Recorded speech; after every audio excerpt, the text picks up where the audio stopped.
નમસ્કાર, બોલાયમાં આપનું સ્વાગત છે. હું છું બરકતુલ્લા ખાતરી. બોડેલી નગરપાલિકાની જાહેરાત થઈ ગઈ છે. એ સાથે ગઈકાલથી 21 ઓગસ્ટ 2025ના રોજથી નગરપાલિકા અસ્તિત્વમાં આવી ગઈ છે ને 5 ગ્રામ પંચાયતોને જે હુકમની સાથે ડિઝોલ્વનો પણ હુકમ કરવામાં આવેલો છે. એ પંચાયતો હવે ખારિજ થઈ ગઈ છે ને નગરપાલિકા એક અલગ સત્તા મંડળ અસ્તિત્વમાં આવી ગયું.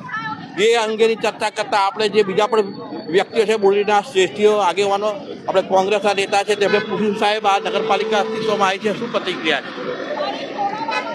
બોડેલીની આમ જનતા, બોડેલીના વેપારી મહાજન, કોટન ફેડરેશન વાળા, બોડેલી ગ્રામ પંચાયત, અલીપુરા ગ્રામ પંચાયત, ચાચક પંચાયત,